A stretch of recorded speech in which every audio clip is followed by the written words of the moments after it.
Good morning students. आज हम पढ़ेंगे भारत के संविधान की प्रस्तावना। किसी भी देश की संविधान की प्रस्तावना उस संविधान की आत्मा का मूल होती है। वह उसके उद्देश्यों को स्पष्ट करती है, उसकी संविधान का निचोड़ होती है।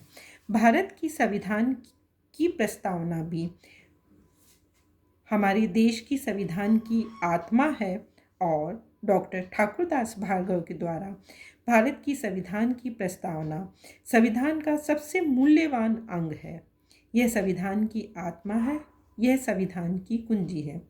भारत के भूतपूर्व मुख्य न्यायाधीश सुब्बा राव ने भी भारतीय संविधान की प्रस्तावना को आदर्शों व आकांक्षाओं का सार बताया है।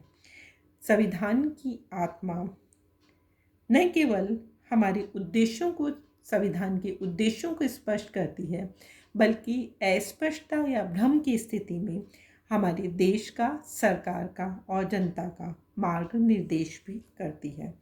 भारतीय संविधान की प्रस्तावना में 42वें संवैधानिक संशोधन के द्वारा कुछ परिवर्तन किए गए हैं और इस बात को स्वीकार किया गया है यद्यपि संविधान में संशोधन तो किया जा सकता है, परंतु उसके मूल ढांचे या आत्मा में परिवर्तन नहीं होना चाहिए। और 42वें संवैधानिक संशोधन के द्वारा केवल उसमें कुछ नए शब्दों का समावेश किया गया है। भारतीय की संविधान की जो प्रस्तावना है उसके शब्द इस प्रकार से हैं।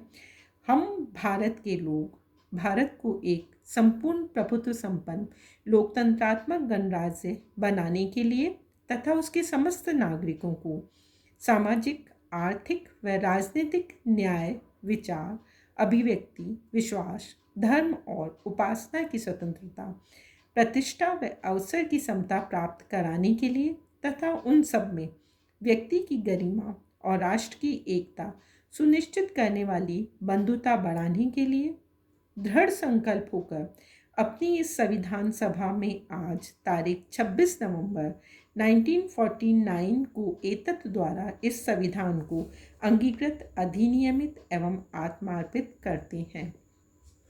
जैसा कि मैंने अभी बताया था कि 42वें संवैधानिक संशोधन के द्वारा, जो कि 1976 में किया गया था, प्रस्तावना में समाजवादी, धर्मनिरपेक्ष तथा अखंडता के शब्दों को भी जोड़ा गया है।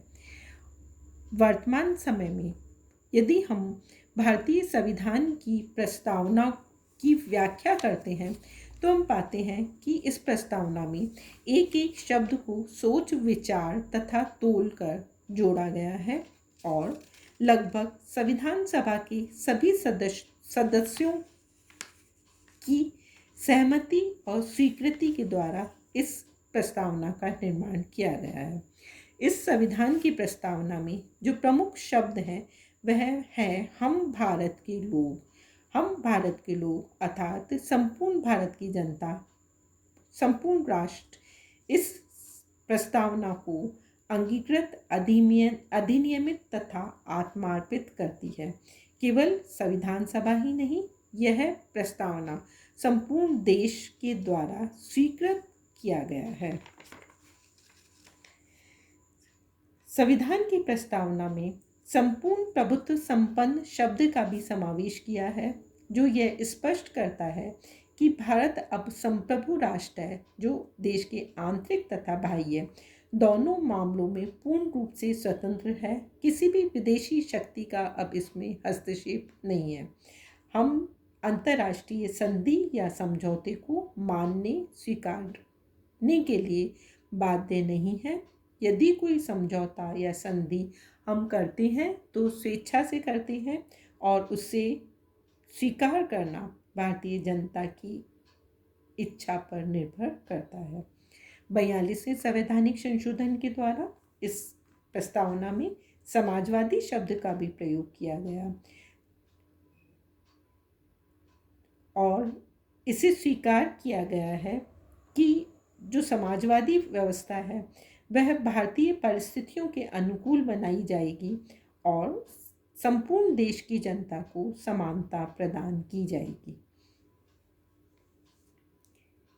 संविधान की प्रस्तावना में धर्मनिरपेक्ष शब्द को भी जोड़ा गया, 42वें संवैधानिक संशोधन के द्वारा, जिसका तात्पर्य है कि राज्य का कोई अपना धर्म नहीं होगा तथा सभी नागरिक अपना अपना धर्म पालन करने के लिए स्वतंत्र रहेंगे। इसमें सभी धर्मों के प्रति सहिष्णुता का दर्शन निहित है। राज्य द्वारा किसी भी धर्म का प्रचार प्रसार नहीं किया जाएगा। प्रस्तावना में लोकतांत्रिक शब्द का भी उल्लेख किया गया है, जो ये स्पष्ट करता है कि संपूर्ण राज्य की शक्ति जनता में निहित होगी। शासन अपनी शक्ति जनता से प्राप्त करेगा और जनता की इच्छा तक ही सत्ता में रहेगा। जनता अपनी सत्ता का प्रयोग अप्रत्यक्ष रूप से करती है, यानी अपने चुने हुए प्रतिनिधियों के माध्यम से जनता सत्ता का प्रयोग करती है और सत्ता का दुरुपयोग होने की स्थिति में वह शासकों को पदच्युत भी कर सकती है। प्रस्तावना में गणराज्य शब्द का भी प्रयोग किया गया है, जो ये स्पष्ट करता है कि वंशानुगत शासन व्यवस्था को हम पूर्ण रूप से समाप्त करते हैं। देश का प्रमुख कोई भी वंशानुगत राजा न होकर जनता के द्वारा अप्रत्यक्ष रूप से निर्वाचित व्यक्ति ही होगा। भारत का राष्ट्रपति निर्वाचित ही होगा, जिसका कार्यकाल 5 वर्ष का होगा। प्रस्तावना सामाजिक, आर्थिक और राजनीतिक न्याय शब्दों को भी स्वीकार करती है, अर्थात वह ये मानती है कि समाज के अंदर सामाजिक, आर्थिक और राजनीतिक न्याय की स्थापना की जाएगी। देशवासियों को यद्यपि एक 100% राजनीतिक व्यवस्था प्राप्त हुई थी, जिसमें सर्वत्र असमानता थी, परंतु नए संविधान के द्वारा सभी लोगों को न केवल सामाजिक न्याय प्राप्त होगा, बल्कि आर्थिक न्याय और समता भी प्रदान की जाएगी। आर्थिक न्याय शब्द यद्यपि अत्यधिक व्यापक है, संविधान इस बात को स्वीकार करता है कि रोजगार के अवसर सभी को समान रूप से प्रदान किए जाएंगे, जीवन यापन के लिए पर्याप्त वेतन प्रदान किया जाएगा और उत्पादन तथा वितरण के संसाधन धीरे धीरे कुछ व्यक्तियों के एकाधिकार से निकलकर समस्त समाज के हाथों में लाने के लिए सरकार निरंतर प्रयास करेगी। राजनीतिक न्याय से तात्पर्य बिना किसी भेदभाव के सभी को समान रूप से मताधिकार प्रदान करना है तथा सार्वजनिक पदों को सभी के लिए खुला रखा गया है, उसमें किसी भी प्रकार का भेदभाव नहीं किया जाएगा। संविधान की प्रस्तावना विचार, अभिव्यक्ति, विश्वास, धर्म और उपासना की स्वतंत्रता भी प्रदान करती है, अर्थात वह ये मानती है कि लोगों में अभिव्यक्ति, विश्वास, धर्म और उपासना की पूर्ण स्वतंत्रता होगी, क्योंकि मानव के विकास के लिए यह अत्यंत आवश्यक है। किसी भी व्यक्ति की भावनाएं आहत न हो, इसलिए विश्वास, धर्म और उपासना की स्वतंत्रता को स्वीकार किया गया है। यह भी माना गया है कि व्यक्ति को आंतरिक शक्ति प्रदान करने के लिए विश्वास तथा धर्म की स्वतंत्रता अनिवार्य है।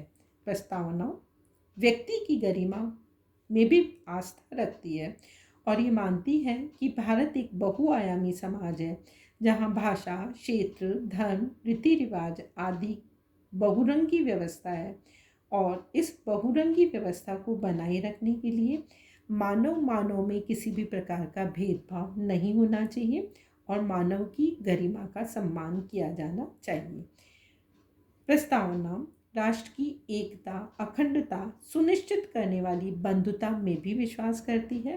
वह ये मानती है कि भारतीय संस्कृति वसुधैव कुटुंबकम के सिद्धांत पर आधारित है और संपूर्ण विश्व एक परिवार के समान है। देश की एकता तथा अखंडता को बनाए रखते हुए हमें विश्व की परिवार को बनाए रखने का प्रयास करना चाहिए। अखंडता शब्द 42वें संवैधानिक संशोधन के द्वारा प्रस्तावना में जोड़ा गया था, जो देश की विविधता में एकता तथा संगठित रूप बनाए रखने के लिए इससे खंडित होने से बचाने के लिए जोड़ा गया है, क्योंकि यह महसूस किया गया था कि कुछ स्वार्थी तथा तुरंत लाभ की कामना करने वाले लोग देश को टुकड़ों में बांटने के लिए प्रयास कर रहे हैं। अतः उनकी इस भावना को दबाने तथा सर्वहितकारी एकता की भावना को बनाए रखने के लिए यह शब्द प्रस्तावना में जोड़ा गया है। भारतीय संविधान बंधुत्व के सिद्धांत में विश्वास करता है और संविधान निर्माताओं ने यह महसूस किया कि यह जो प्रस्तावना है वह हमारे राष्ट्रीय आदर्शों, सपनों तथा एक सुंदर समाज का निर्माण करने में महत्वपूर्ण योगदान प्रदान करेगी। भारत की संविधान की प्रस्तावना एक दीपक के समान है, जो आने वाले राजनेताओं, न्यायविदों तथा संपूर्ण समाज का पथ आलोकित करती है और भविष्य में भी करती रहेगी। तथा यदि किसी भी स्थिति में किसी भी प्रकार का दिशा भ्रम होगा या असमंजस्य की स्थिति होगी, तो भारत की संविधान की प्रस्तावना हमारा सही मार्ग निर्देश करने में सक्षम होगी। तो इस प्रकार से हम देखते हैं कि भारत की संविधान की प्रस्तावना एक दीपक है, एक राह है, जो हमें और हमारी आने वाली पीढ़ियों को निरंतर मार्गदर्शन करती है। धन्यवाद। कल हम पढ़ेंगे भारत के संविधान की प्रमुख विशेषताएं।